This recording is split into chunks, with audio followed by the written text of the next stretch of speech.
Welcome to the Emerging Company Workshop. This series, or this presentation today, is entitled The Perfect Pitch. The Emerging Company Workshop is a workshop that I've put together with 5 different components. Each is a different class, and it's designed to kind of sort of go in sequence. This is in some respects either the last or the first of the sequence, as you might want to think about it. And I call it The Perfect Pitch. It's about pitching, but it's not really about pitching, and you'll see why, right? This is my favorite talk to give for a lot of reasons, but most important of the reasons is that I think that when you think about pitching your company and talking to investors about investing in your company and your idea and supporting you, you start to galvanize what you think about your company and how that ought to happen, right? In other words, you have an idea and that idea germinates, and after a while you start to put it into a business plan, and it's really only until you start thinking about telling others how to invest in it or about that or sharing that excitement that you get to really try to articulate what your idea is and what your company is. And by articulating it clearly and thoughtfully in all of the components, what we've seen is we have better business plans, better pitches, better companies, right? So let me just kind of repeat it, because it's kind of the crux of this presentation, and I think it's really important. Little bit of my background, right? I've been practicing venture for about 19 years now in New York, and with Lowenstein Sandler. I am the co-chair of our Brooklyn Entrepreneurship Center. I'm also chair of the Emerging Companies Committee in the City Bar, and I've been doing this stuff a lot and helping a lot of founders, take their ideas to fruition and to sale, or in some cases IPO. And what I've seen throughout the course of years is thousands of business plans, is that founders often, when they iterate on their business plan or their pitch deck or their pitch, they're realizing, oh, you know what? Yeah, my company does this, or we should do that. Because as you talk about it and you put it on paper, there's a catharsis that occurs, right? And you see with more clarity what the business plan ought to be, and then you're able to present it. So a lot of times I get founders that come to me and say, look, I talked to VCs, I talked to investors, and they just didn't get my idea. I'm like, okay, maybe they didn't get it, or maybe you didn't present it the right way and position it the right way. And positioning is really important, right? And so today's talk is about positioning the company so that when you make the pitch sale, when you look for investors to get into that company, can you make that process easier, right? And is the company ready for that type of investment? So that's kind of what we're going to be discussing today, the perfect pitch. Again, part of the Emerging Company Workshop. So I call it 11 guiding principles and 3 directives, right? We're lawyers, we're not all that. I'm not a branding expert, right? But here's the point, all right? 11 guiding principles when we're going to pitch about a company. We're going to talk to a company, and are you all in a stage where you may be raising money? Let's just get a feel for the crowd. So are all of you founders? All right, everyone is almost a founder, right? And are you at the stage where you're thinking about raising money? Some are, some aren't, right? Okay, great. So one of the first things that we want to do when we think about raising money, and it's all in stages, right, is know who the audience is, right? When you're building a product, for example, someone throw out, kind of a product that they're working on right now, a company name or a product that you're working on, something that's not, confidential, right? Anyone? No? What's that? I'm working on this, and I'm trying to make the transition to the Twain magazine to the digital platform in a more shape, stronger. Okay. Bilateral, yes. Right? All right. So print magazine publication, taking it to the digital online world, knowing your audience when you're talking to investors, you're going to talk to media investors, right? You're not going to talk to people who invest in just real estate. It makes sense, right? And so, and you're also going to talk to probably people that are interested in LATAM, Spanish-speaking sort of investments, you know, hot now, BRIC countries, things like that, right? So knowing your audience helps you understand right from the beginning who I'm going to talk to, right? One of the things I'll see a lot of founders do is give me a list of about 30 different VCs that they've heard about. Or they read Brad Feld's blog, right? Or you know they follow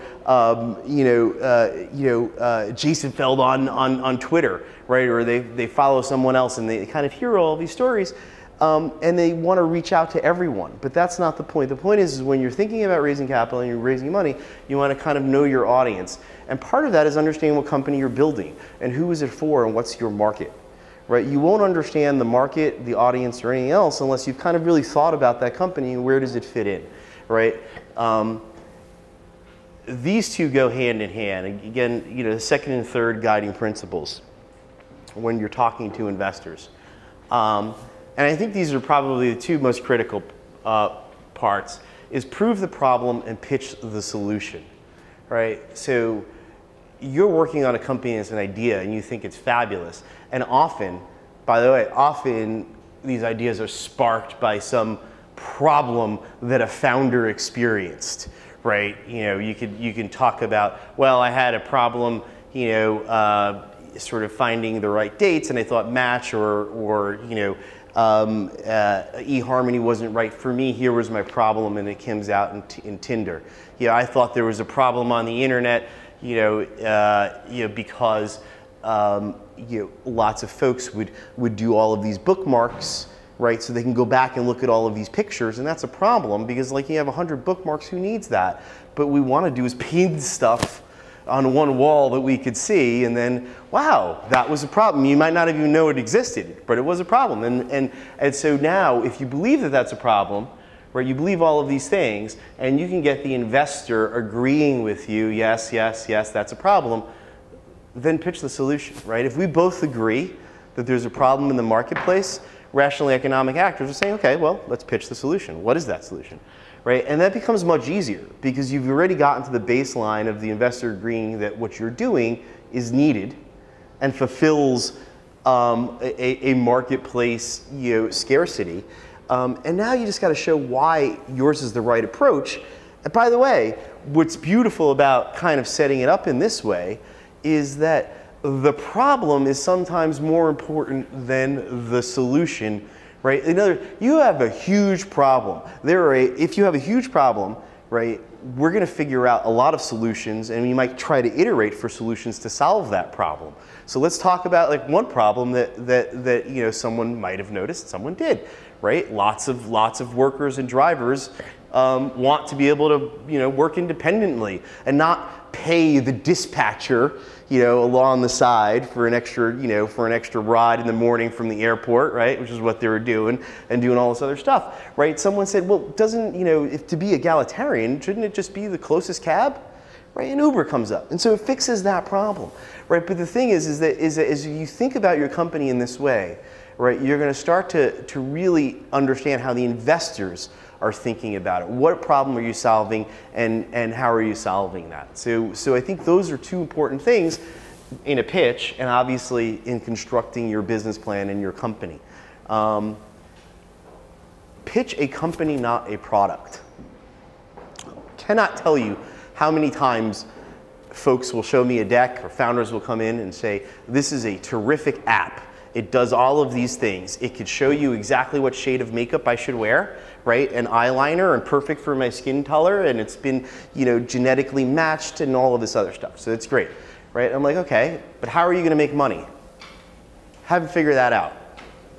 Okay, what you've done is pitched a product, not a company, right? People invest in companies. Companies have management teams, they have processes, they have ideas, they have theses that they're trying to prove, and they might iterate and fail, but that's a company, right? Something else is a product.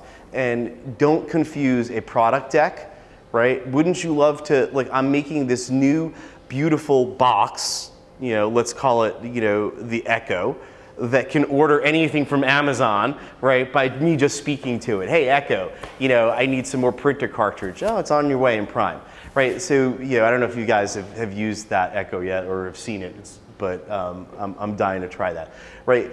So those things, right, are products. Companies are different, and you want to show that you're building a larger company. In order to show that, focus on your company as you're doing the plan and as you're doing your pitches. Don't focus on the product as much, right? That's a separate discussion. Investors like to bet on the jockey. So I probably am an investor in about a dozen or so different startups right now, and about a few different funds. And over the course of years, I've invested in a lot of them, right? And people ask what my philosophy is and how I've done on the private markets and things like that. And I say, look, I'm not an investor. I'm not a professional at all. I don't run discounted cash flows, certainly not on a startup, right? I'm not running all of those numbers and projections. And by the way, I see the numbers and projections. I don't believe any of them, right? Here's what I really do. I look at the founder and I try to assess whether that founder will be successful either with this company or another one, right? And VCs do that too, investors do that too. They're looking for long-term relationships with founders, not just with companies, right? And so look, great companies are, can speak for themselves and do a lot of stuff, but people tend to bet on the jockey because they believe that the right person, the right entrepreneur that never takes no for an answer is going to find a way to make it work, whether there has to be an iteration or not. Yeah. Aside from persistence, which you just alluded to, what other attributes would draw you? Right. So easy ones are exited founders, right? Have you done it before? Right? And if you haven't done it before, have you been in a space where you kind of have done it before, right? If you weren't a digital media company, maybe you were working at, Bertelsmann, right, or Comcast, and we're doing digital media investing, or understand the space. Like, do you really understand that space as well as other people? Are you as passionate, and is your idea different, right? And so, like, what I hate is, and I'll see this too, right? You get sort of MBAs with branding or marketing, right? Let's say folks with an MBA in marketing, you form a company, and they want to be the sole person in charge of all of the finances and everything else, and they hire a marketing person. That's always kind of weird to me, right? Like shouldn't you do what you're really good at and let someone else do what they're really good at and make it come together? So like when I look for betting on the jockey, are you doing what you're awesome at? Or are you putting in your position to do something that you're not so good at, right? And that's always a telltale sign for me. I also look for, are you doing it full-time and part-time, right? And I know some folks don't like that because there's always look, a lot of times you have to do, if you have an idea and you want to get it off the ground, you're going to be working and collecting a salary on some other part and working on that on the side. But when you're talking and you're getting to the ready for past friends and family rounds and you're looking for investors to talk to, they're looking at commitment, right? They're betting on the jockey that you should be committed to the company 100%, and that's something that will help drive your conversation as you're talking to them. Okay. Know your metrics. And beta is king. These kind of, two things go hand in hand too. I'll start with sort of like a case study.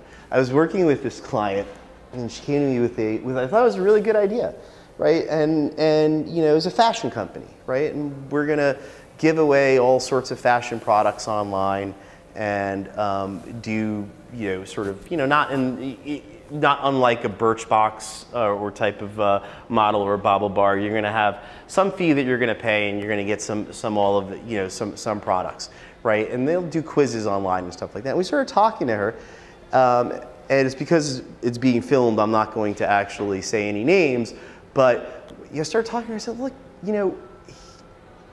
what you're doing is certainly fashion related, but is it really just fashion, or is fashion kind of the Trojan horse, right, that gets you into data, right? And what she really was, what the company was doing was collecting all sorts of really cool data on people's personal preferences and likes and what they use, because they would do these unevasive or not invasive 3 to 4 question surveys, and they collect answers. But if you extrapolate that over time and scale, you're getting a ton of data on people that are consuming beauty products. So I'm like, look, let's scrap this whole idea that you're a fashion company and that you're talking to investors and saying, I'm a new fashion tech and we're trying to promote brands, right? And let's say that you're really a data company, right? And let's drive metrics based on data. And you focus on that data as opposed to kind of any of the sales and all that stuff. So we did that. She was funded within 2 months thereafter, and is probably doing another round, I think, in a little bit. Right? And it was just kind of the shift in focus and knowing what her metrics were, what that company's real metrics were, and what that company was supposed to be doing, that I think helped drive it forward. And I see that happen with a lot of founders, right? You know, some founders, they'll come to us and, you know, maybe a year or two into it, and they'll have gotten friends and family money, and it might have been spent, let's say, you know, on e-commerce, and they're doing another fashion site, and they've bought all sorts of inventory that they can't sell, right? And they'll come to us and they'll start thinking about, you know, why is the business not working? Why are we not getting investors? I have good, you know, I have an average order value that seems good. I have people coming back on the site, and kind of what's, you know, what are they thinking? Why aren't investors coming in? And like, you know, I was talking to this one company about that, and look, they were driving their whole model, right? All costs, all expenses were driving toward earnings, because they thought as an early stage company that if they showed really good earnings margins, they would get a great valuation. No one told them the VCs don't care about, you know, earnings at a 1-year-old company, right? They care about scale, right? I don't care if you can have a 150% margin if you can only reach 200,000 people. Doesn't make sense because the market's not big enough, right?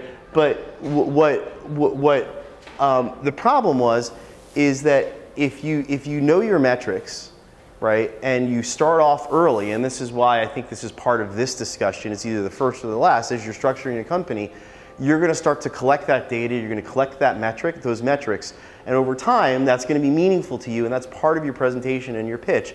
But don't make a mistake of saying, look, if you're social digital media, if you're ad tech, if you're consumer products, right, whatever you are, understand how those types of companies get valued at an early stage. Right? At a later stage, it's, you know, private equity gets involved, and it is definitely going to be much more of earnings metrics and discounted cash flow.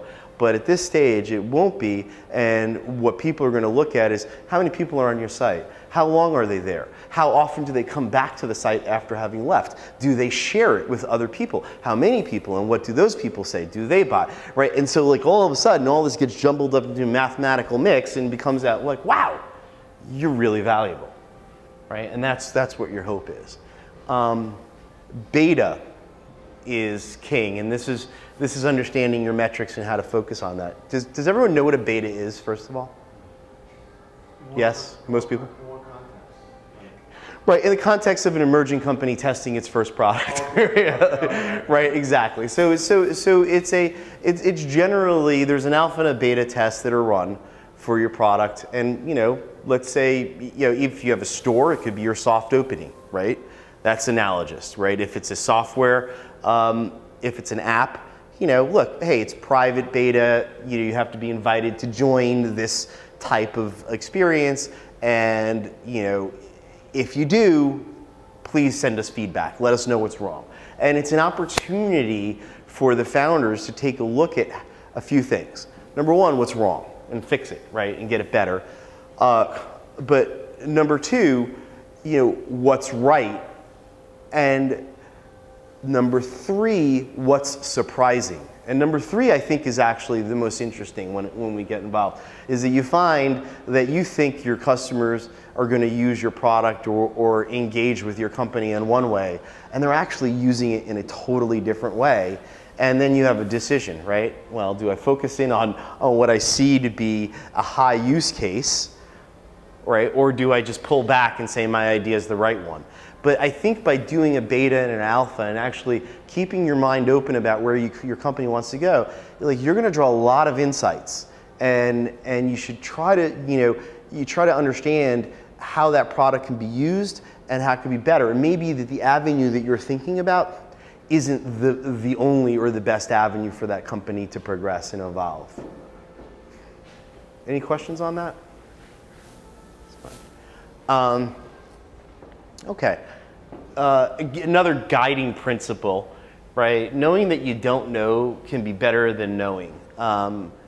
Sometimes, as an investor, as a lawyer, when founders are so sure that look, their hockey stick projections show that essentially Microsoft is going to hold nothing to them inside of the first 3 years, right? You show all of this data that's coming out, you feel like, you don't know what you don't know, right? And I'm not sure that you're going to be the type of founder that's going to be inquisitive enough or to understand where they're wrong that you're going to actually get it right. And so that kind of gives investors a little bit of a scared feeling, whereas a perfect candor, right? You don't have to be perfect, but a candor is perfect, right? Look, I don't know the answer to that. If there's a question that comes up, or if it's a business risk, I don't know the answer to that, but here's my thesis, and this is what we're going to try to prove and figure out. And I think that's the better way to deal with it than trying to make believe that you have every answer, because investors will know that you don't, and that candor is refreshing, and it also tells investors, again, about knowing the jockey, right? Oh, this is someone that I can work with, because they have admitted they don't know the answer and that they need help with that. And that's great. So that's a refreshing, that's something that I think that, it's again a guiding principle in constructing your company and conversations with investors. Pivot's gotten a bad word, or a bad rep, I think, and I don't love it, but and I'll tell you why. Pivot, right? Everyone uses the word pivot. Like the most famous example is perhaps Fabulous, which was a gay dating site, and then pivoted to e-commerce and all funky sorts of things online and sales. I think it's pivoted again in a different way, but that's true pivot, right? We're going to do a completely different business, and it's different than when we started. We were wrong about that. That's fine. But what I want to say is that evolve is different, right? Now, when you're starting your company, you should think about it. What do I want to accomplish in 1 year? What do I accomplish in 3 years? And what do I accomplish in 5 years, right? And understanding that in those variables, your company will evolve, and it might not evolve in the way that you think it will, but you need to give it flexibility to evolve in the way that it should, right? And so don't be afraid that hey, my original idea, right, could be, we're not doing that, and what we're doing now is considered a pivot. It's not, this is why I don't like the word pivot, because it connotes that there's this, there was something wrong before, and that we're leaving that incorrect choice for some other choice. But evolve is more of a tempered approach where we're testing all of this. And I think the nomenclature is important because it's how you approach the discussions. Uber was that. Uber was a classic example. They were Uber cab and right. They were rideshare in the beginning. Right. Yeah. And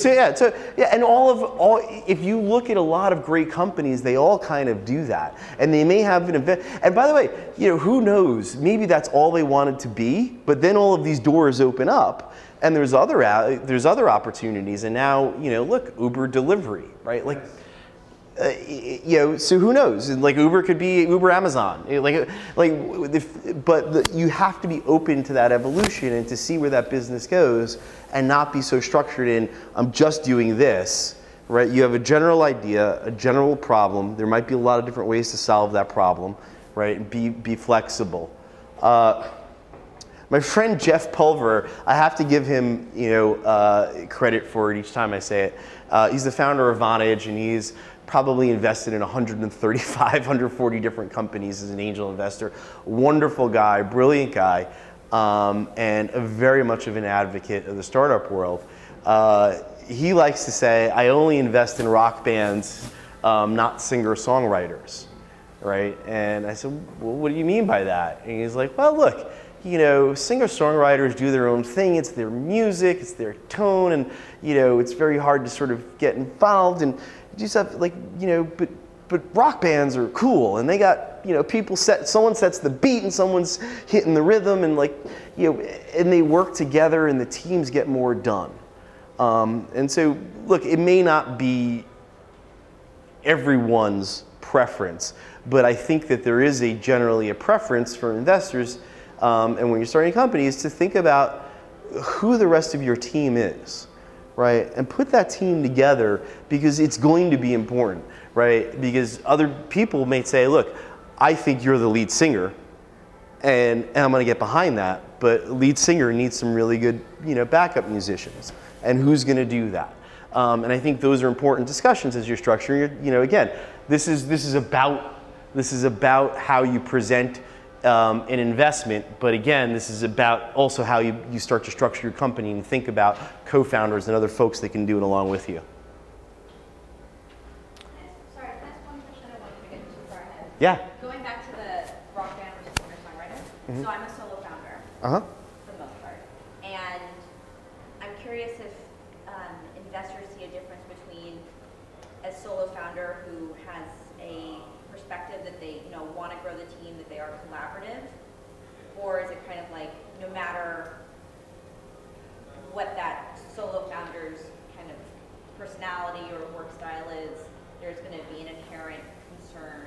Like, you know, at the end of the day, Yeah. the chicken and the egg sort of thing, like, you know, do you try to find a partner first? Do you get funding first, because then that'll help you attract a partner? Like, what's your feedback there? You know, it depends on exactly what you're doing, right? And let's assume that it's technology based. Are folks that are like, and I can answer the question in non-technology based if everyone wants to, but let's assume it's a tech based, because that's easy, right? And let's assume that you do marketing. If I'm an investor, right, you know, is there a technical co-founder? Because I don't want to outsource all of that work, which will probably be shoddy and have to be redone, and we're going to have to build up a technical team. And who's doing that chunk of work, right, for equity? And that's kind of where they're coming at it. And so, like, whether it's tech or someone else, or sales, right, you know, or business, like, you know, entrepreneurship is a team sport. Like, that one's mine, it's not Jeff's, right? So you kind of need help, and how are you going to get it? It's not like they're just assessing your personality, like, oh my God, she's going to be horrible to work with. Like, no, they're just saying, like, you know, is the team baked? Is it ready yet, right? And so as you think about launching, and you think about when you're going to have those discussions, think back to today and say, well, do I have that co-founder? Maybe I should get one. And if I'm going to go raise in another month, maybe we should try to figure out, like, how do I make this presentation? How do I get this company feel like it's a more fulsome company to invest in, right? So, you know, for example, like, you know, they've never told me this, but I've sold a few companies to Google, and I understand, you know, how they value companies. And, you know, generally, like, if they're buying companies at an early stage, they're looking at a value based on the per engineer value, right? Which is weird. Did anyone hear that evaluation, right? A valuation based on the number of employees. Does anyone?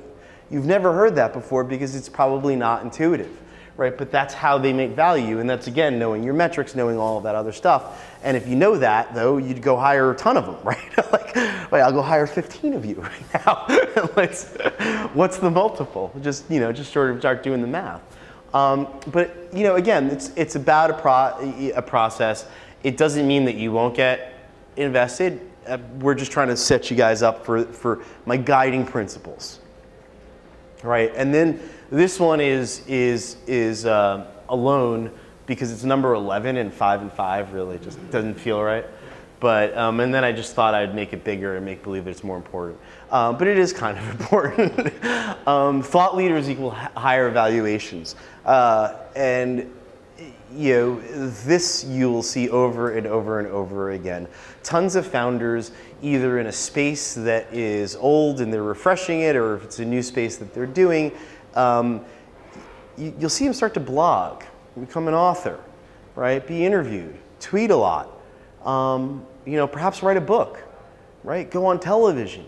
Why are they doing all of this when they have to be working? Well, they're becoming a thought leader in their industry, right? And when a buyer, like an Adobe, an Amazon, a Red Hat, Google, right, comes calling, they're like, well, I want that thought leader, right? That's the one that was in all of these conferences. That's right, like that's the team that we want to buy. Like, one of my close friends, Scott Belsky, is a prime example of this, right? He's the founder of Behance. And he had a very simple idea, which was to galvanize the creative world with a network, an online network, and he created Behance. And while it was in its simplicity, a lot of that was difficult in getting it up and running and creating the type of environment that he wanted to create. And one of the things that helped him do that was, he wrote a book called Making Ideas Happen, which is a terrific book. And if you haven't read it, you should pick it up and read it for founders. It's one of my recommended books. And started doing conferences, right? And so the 99% conference, which is 99% was sort of, I think usurped by Zuccotti Park recently, like a couple of years ago. But like, so he does a conference and he does other sorts of speaking engagements, and he became a terrific thought leader. And when the company was sold to Adobe, the valuation was much higher than it would have been if he were not, if he did not have such a public profile. So I think thought leaders, again, higher valuations, and it helps you. That's something that you can start to do after you've gotten the team together, and that's another reason why you want the team, because one person's got to focus in on kind of building that brand for the company and letting it go. Okay, and so now we get to the what did I say, 11 guiding principles and 3 directives. So here's directive 1, is that whenever you're having discussions, you should be pitching warmly. Right, and I say this because I start working with a client and they'll say, look, I want an introduction to 15 different VCs. We get like sort of a list. Like, do you know any of them? No. Have you talked to them? No. Have you looked at their portfolio? No. Right? You don't know the audience. You know anything? Like, well, why do you want to talk to them? Well, because I've heard their name and I've seen it, and no, but that's it. It's exactly what happens. And I'm like, so what are you going to do when you go meet them, right? You're gonna say you want to invest in me today, right? And so my response has become now over time, well, look, if someone asks you to marry them on the first date, would you say yes, or would you ask someone to marry you on the first date? You wouldn't, right? It just doesn't happen unless it's some reality show. But it is what a lot of founders try to do, right? And you kind of want to talk to these folks beforehand for a lot of reasons. You want to get your pitch better, you want to understand your company, and you want to get it honed, you want to understand what they're focused on. But talking to them before you kind of know them, right? You want to get to know them first if you can. And there's tons of events that you could do that with, and becoming a thought leader is another one. But soft intros are terrific, right? And this gets to the concept of, again, meeting through eHarmony or Tinder, right? eHarmony being presumably more focused on exactly what I as a company might need and you as an investor might want in your stage, and it's and Tinder being a little bit more haphazard as a quick meeting sort of paradigm. So I think that, again, the eHarmony way is going to be more effective. They've known you for a little while. You're the right approach. You know your audience. Back burner networking, right? You won't do all of these things, but these are just tips for you guys. Pitch ahead, right? The easiest time to raise money is when you're not raising money. So you're never raising money, right? You're just look, yeah, we're thinking about a round in 3 to 6 months, and call you up later. Those are the first conversations, right? Because coming out with just money, right, it means for the VC or for the investor, I don't feel like you're trying to start a relationship with me and getting excited about your company, where you're just asking me for my check. And as an investor, if you're just writing a check, right, a lot of investors may be okay with that, but a lot of them want, they want input and they want to be involved. And you know, they want to feel like they have a relationship that you've created over time. Right, rifles and shotguns, be specific about, you know, your asks, you know, a very specific approach to these folks, and be short, don't go all over the place, directed. And then, you know, your friends, your colleagues, everyone else kind of in this lab, those are folks you use for those events and kind of network and get to know other VCs, so that when you're, or you know, early stage investors, wherever it is, strategics as well, so that when you want to talk to them, you hopefully have met them at an event beforehand or know a friend of a friend, right? The best is when I can introduce a client and say, hey, I don't know if you guys remember, you met a couple of, you know, weeks ago at this event, and you know, I started working with them, and here's the deck, and these are all the great things about the founders that they're doing. And you get an email back, oh yeah, it was a great conversation, it's terrific, send it my way. Whenever I do that, I never get a no, I'm not interested, right? It's amazing, right? I'll send out 10. If they've met before, 9 out of that 10 will say, like, yeah, I'll take a pitch meeting, right? If they've never met before, about 7 will say it's too early, not right. You know, 1 may say kind of interesting, but not, you know, like, you know, ping me back. And 2 you might not hear from, right? Like, so you keep playing the numbers, you finally get someone. But my point is that it, you know, I could see it. It's so much obvious. It's obvious once you've made an impression on someone else, and you have that other context to draw on. It's a much easier conversation. So that's what your friends are for, and it's your network. So, you know, even though you're at the early stages, think ahead about building that network around you to help you have those warm intros, so that like when you're ready to go, you pitch warmly. Pitch visually. And this is not the great example of it, right? It's all just sort of words. Crazy, but yeah, vision sells. Thank you. There you go. That's. Can we show that on the camera? That is awesome. I love it. You're pitching visually. That's wonderful. It's true, right? You know, I see these decks, and you look at them, and founders clearly spend a lot of time on the business plan and the numbers and everything else, right? And you just don't want to read it. And imagine if your job is to read these, and that job entails you reading 100 of these a week, right? So if you're an investor and you're reading them, so think about what you'd want to read. And I encourage founders to go crazy, like, you know, be creative. Show, depending on your company too, right? If you're kind of like, you know, real estate brokerage type, like, you know, maybe not that creative, but you know, you can have fun with it and be very visual. And I always like to see, like, if you have an app or something, show a demo at the end, or embed it and show screenshots, right? But definitely, like, if there's frustration, you know, if you're saying consumer frustration, don't just say it. Have like, like someone out there like really mad and showing up, right? Like, those things help, because people are just going to gloss over it, and they'll absorb the feeling and the vision that you're creating right, much easier than they'll actually concentrate on any of the words. So vision's important. I love charts, like, you know, comparative charts, like who your competitors are, and they're always, if you draw like sort of the vertical and horizontal axes, the competitors are always going to be down here, and you guys are going to be up here, or actually from here.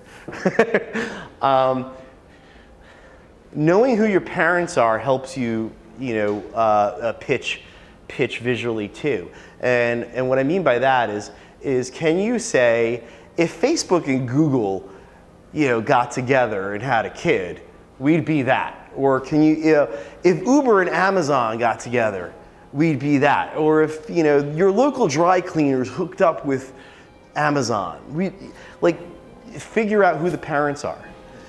It's really the easiest way to do it. And what I find is that once I tell founders to do this, and they've done it well, they'll usually come up with something great because they know it, right? That becomes their pitch every time. And I'll hear it, right? Their first intros, hey, I work with, you know, Nuco, and we're doing this, and we're kind of like, you know, if so-and-so and so-and-so had a baby, we'd be them, right? And they'll do it all the time, and it makes the rest of that conversation easier, because the investor immediately, has placed you in a category, understands where you are. And look, if they know what they're talking about, they may have a ton of questions for you, and like you can go back and forth. But until you've done that, right? And again, this is why I think this whole sort of deck, this process is important, because you don't often do that until you've actually thought about your company for a long period of time and thought about it in different ways. But knowing who your parents are is incredibly valuable for vision. And again, that's placing your company in good company, right? You're obviously going to pick good companies that that had the sort of the genetic tree is going to be great, right, for you guys as you pick that, so that you place them in good company, and you're going to distance yourself from the other failures. And sometimes, by the way, it's always helpful. Side note is sometimes it's helpful if companies have failed and haven't done it right, and they're like, oh, well, aren't you them? No, that's a great question, and here's why I'm not. And like, so understand why you're different than those other companies that might have tried something before. Screenshots and demos, self-explanatory. Use those a lot. If you don't have an app that's working or something to demo, screenshots are a way to go. Right?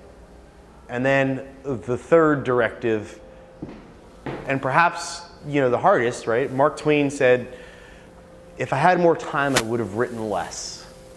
Right? I think I love that quote because it's compelling, right? It means that it takes time to actually distill that thought into a clear, concise business plan. Is exactly what I'm doing, right? Here's my vision. Here's the sale. I don't need to tell you much more than how to pitch the problem, prove the solution, what the market size is, and why I'm the guy to do it, right? And after that, I'll answer your questions. Right? You keep it simple, you keep it short, you're going to keep them engaged if you do that. Okay, that's for the directives. This is kind of a second part. If others are thinking about it, I'll talk about my preferred structure for an early stage deck, but I want to stop there if there's anything in the content before, because this is a little bit of a different area. Questions? Haley will have it, and we can email it out. Some of them are still in beta, so I'm trying to figure it out. But yeah, because I did this one on my handheld actually, because I wanted to test out the new mobile keynote. But so I might have to format it a little bit and send it. Right. So moving on, this is structure of an early stage deck, and this just kind of galvanizes everything I've just said before, and how I think about what a deck should look like at the very start, right? And if you're starting a company, I think this is what you do. You just do 10 to 15 slides, and that would change every week, if not every day, right?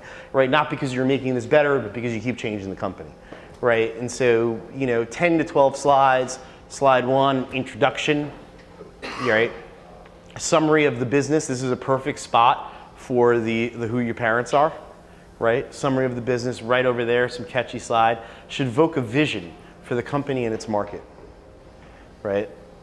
And then prove the problem and pitch the solution. It could be one slide, it could be 2 slides, depending on your problem, right? Description of the main point or the market void that's being addressed, and the market addressed if necessary, right? And how your company solves the problem. This may take 1 or 2 slides, right? Now, your company might have 6 different business plans that they're deciding, like, oh, we have 6 revenue models. Personally, I think when you have 6, you don't have 1, right? And so, think about honing that, but you may have a couple of different slides to talk about areas of where you're going. Some founders will say, this is what we're doing to bootstrap the company from from 0 to 12 months, and then thereafter we're going to shift into some other model. And right, I'll see that a lot with data companies and consulting. So we're going to start off with a consulting model, then we're just going to move to a SaaS platform. How do you feel about that? How do you feel about that? That's what we're in the situation we're in. You're a data company? Yeah, technology services. Right, yeah. So look, here's the thing. You're not going to be able to actually create a platform, in day one that's going to be self-sufficient. part of that team is going to have to do a lot of consulting. And so when I represent data companies, what happens is you'll start off with a consulting model because your folks got to get in there and they got to get in their offices and you're tying up the data, right? A lot of them will want firewalls, they'll want everything on their own server, maybe it's not a cloud-based server, right? So you're going to find yourself doing a lot of custom stuff, right, as you're building for clients, and people do that with strategics. So I think it's a very good model to try to use for strategics to increase value and get some money. So hey, you're a Viacom strategic. I'm doing all of this stuff on data. I could do this project with you guys. You pay for the project, right? I use all of the data, and the emanating software has a residual effect because I'm using that on my platform. I have that IP, right? While you've given me money to help bootstrap it. We're not going to be a consulting company forever, but you guys are our partner. We're working on this together right now, so for usually at about year 4 or 5, you start to see like the Palantir. Like the Palantir is a little bit different animal because they do a lot of like sort of the consulting. You'll see them kind of shift, right? And it depends on the efficacy of the SaaS platform. And if you can actually do that, that's great. But there's no shame in starting off with a consulting model if the idea is that this is how we're going to bootstrap to build a bigger company. And it's just knowing that that's why you're doing it is important, right? And being able to articulate that.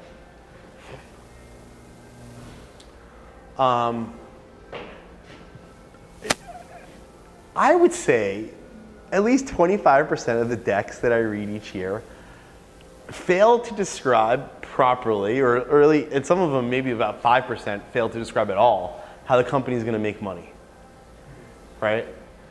And like when I say describe how the companies make money, I don't mean like, oh, we're going to charge $2 for a download, right? Like, well, how much does it cost, right?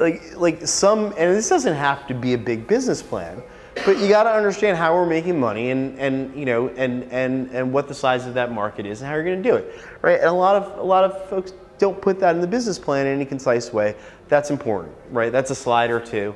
Again, you can keep it simple, but it needs to be there. How are you going to reach your target market? What's your plan? And how are you going to grow? Those are things that I like to know. Like what's your vision for launching this and for building the team and all of those other things? That's an important slide. Competition matrix. We talked about this before. Very important, right? Because if you don't understand who your competitors are, I think investors will view that as a sign of you not understanding your market very well. And if you think you have no competitors, I think like a lot of founders will come, we're the only ones ever done this. So that means either a couple things. Number one, this is a really friggin' bad idea, right? Right. Or you just didn't do your research, right? And often it's almost always that, like, when someone says that, I'm like, look, I've seen 3 or 4 different business plans come across my desk. They're looking to do kind of the same thing. It's about execution, so it's different. But it's not that no one's doing it. And even if you really can't find anyone that's not doing it, figure out who could be your most logical competitor, right? Talk about that, because you kind of want to know who's in that space, and because those are also your acquirers, right? Like, if you have no competitors, maybe you don't have any acquirers, right? So you think about, those are great things to keep in there, and I think it's, it's also something as a founder, you guys are probably learning this, tracking your competition and what they do is a great way of learning, right? And getting, not just competitive advantage. Some of them have a head start in your industry, and you may have a different idea, but they might have cleared the road on logistics, right? Like, so after DraftKings and FanDuel, does anyone know what those are? Yeah. Right, daily fantasy sports. After they cleared the deck for, fantasy sports is a game of skill, not betting. You get 100 other entrants, right? But they're the ones that kind of cleared that, and they understood that, and they probably knew who their competitors were, and they sort of talk about that, and then there's a follow-on competition, and these are all things that they've thought through. Then a slide on the management team, right? Again, if you're betting on the jockey, tell us about the founders. What have you done that's really pertinent to what you're doing now? Why do we believe in you?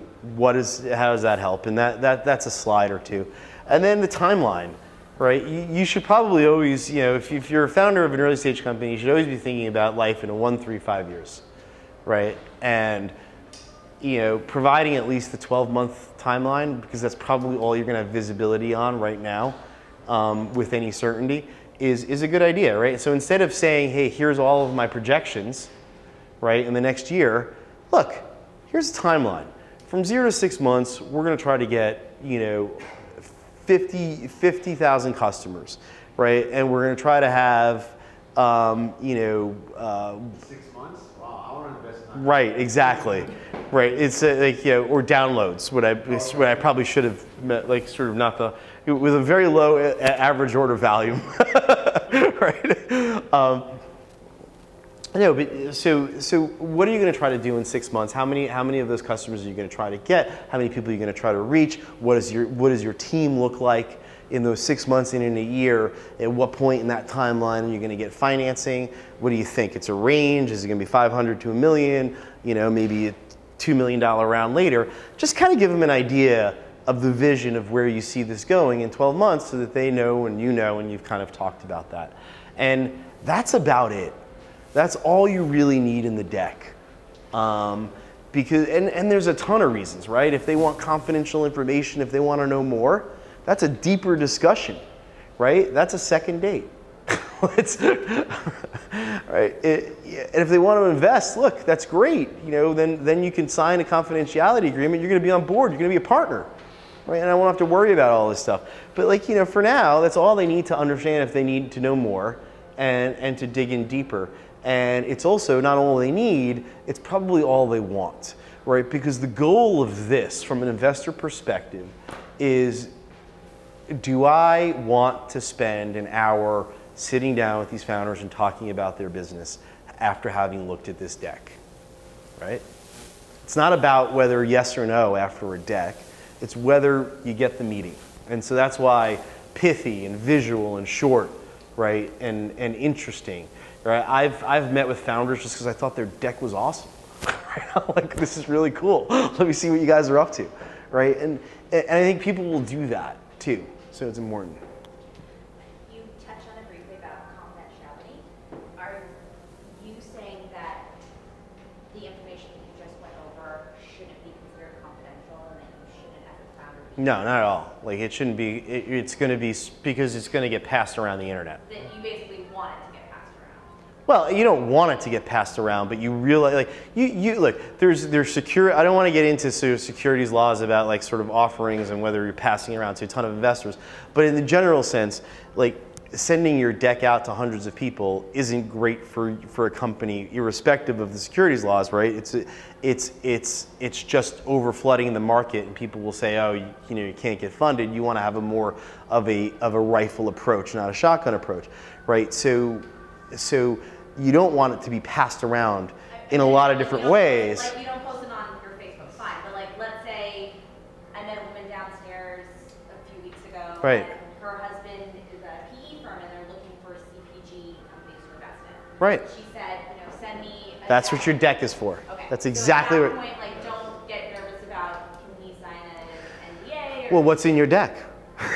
This stuff. Well, okay, all right, no, but like, but if your source code's in your deck, right, then I get really nervous, right? Yeah, so put in your deck material, like, don't put in your deck material non-public information. Like, you don't have the Coca-Cola ingredients and the secret sauce here, right? Like, as long as everyone knows, look, you're gonna have to prove a problem, right? There's no secret about that. And what your solution is, you might think it's unique and it's a secret, but you can keep it stealth, and a lot of people keep it stealth for various reasons, but you got to reveal it to some people if you want to have an investor. So that's kind of a. What you just covered, you don't consider the secret sauce, or the. No, I mean, there's parts of it. If you overdid it, you could do that. But like, look, if the question from you for you is, am I revealing anything that if someone else picked this up, I've just like sort of lost any advantage I have in the company and didn't. right? And most of the time you're not, right? I always say what and how. Like, Sorry? I always say what and how. You want to tell people, in my opinion, what you're doing, but not necessarily how you're doing it. Right? So, yeah. Right. I mean, I think you want to give them a little bit of enough of a how, Yes. right? But not, you know. Yeah. Not like step Exactly. It's the level of granularity, right? It's going to be a much less level, like a lower level of granularity, so that it's something you can be proud of. That it's just it's a deck that shows off kind of the company, but it's not going to give away any secrets, right? The how could also be part of like a verbal conversation as opposed to what's on the slide, which could be the one. It usually is, right? And it could be other slides, and it could be other stuff after you've gotten a term sheet. Right, and like, you know, maybe now we're confidential, right, and we can get a term sheet, and we do a deeper dive and get into diligence. But you're right, yeah. Well, that's it for this presentation, I believe. I'm just gonna make sure. Oh yeah. About projections, I think I did that right. I don't love projections. I just think that they kind of, you know, I'd rather just do a timeline on that. You didn't include anything about telling the metric story during the pitch. Right. So that's the metric story is how are you going to make money, and you know, and basically sort of you know, how the product works. Right, and you can kind of show those metrics, right? And so if you have, like, so I would envision, I usually see that on a slide, right? You know, this is how this works, and what we've seen is, you know, through beta, you know, this amount of sales, this amount of time on site, and like a chart that'll do that, and it'll kind of combine that and how you're doing that. Can you talk a little bit about the state of investment right now? Are people looking for, you know, user numbers? Are they more interested in early revenue right now? It all depends on and this was my point about knowing your metrics, right? Each company is going to be different, right? If you're social and digital media, you're going to have different metrics than e-commerce, right? E-commerce, real different than real estate, different than ad tech and all of that other stuff, right? So look, at the early stage investment market, everyone keeps talking bubble, you know, valuations are getting incredibly high, but you know, I have a theory about why that is and what's happening, and I don't see it slowing down. You have tons more foreign money that it's coming here, right? Family offices are now all doing venture and early stage investing. We continue to get calls. Talk to us about how to invest in startups. I'm like, spray and pray. I was like, pick a lot of them, like in different areas over time. One or two will hit. No, but you know, so you see a lot more investors that are putting the $50, $100, $200, $300,000 checks to work than I've ever seen before, particularly in New York. And so I feel like that's a terrific environment for the early stage companies. It's a little bit harder though for A's, right?